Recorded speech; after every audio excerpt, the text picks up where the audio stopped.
এত সুন্দর লাইটিং আর এত সুন্দর জায়গা, আসলে এটা কোথায়? আসলে এটা হচ্ছে কুমিল্লায় একটা লেক ভিউ পার্ক হয়েছে। আর হয়তোবা সবাই জানে বা জানে না, আমিও শুনেছি প্রথম, আর প্রথমে গিয়েছি। যাওয়ার পর পরিবেশটা আমার কাছে খুবই ভালো লেগেছিল, কারণ প্রত্যেকটা জায়গায় প্রকৃতির ছোঁয়া আছে, প্রত্যেকটা জায়গায় গাছ লাগানো আছে, প্রত্যেকটা জায়গায় ডেকোরেশন অনেক সুন্দর।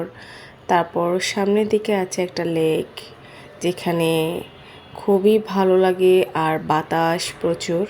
সব কিছু মিলিয়ে ওদের পরিবেশটা অনেক সুন্দর। আমার কাছে ভালোই লেগেছে, বাতাস তারপরে প্রকৃতির ছোঁয়া খুবই ভালো লেগেছে। আর এই ভালো লাগা মুহূর্তগুলি আপনাদের সাথে শেয়ার করে নিচ্ছি, নিশ্চয়ই আপনাদের কাছেও ভালো লাগবে। আর পরিবেশটা তো দেখতেই পাচ্ছেন যে কতটা সুন্দর। আর এখনও যারা যান নাই তারা প্লিজ একটু ভিজিট করে আসবেন। এটা হচ্ছে কুমিল্লার লেক ভিউ পার্ক, হয়েছে হয়তো বা নতুন। তো ভিডিওটি কেমন লেগেছে জানাবেন, ভালো লাগলে লাইক কমেন্ট শেয়ার করবেন। আল্লাহ হাফেজ।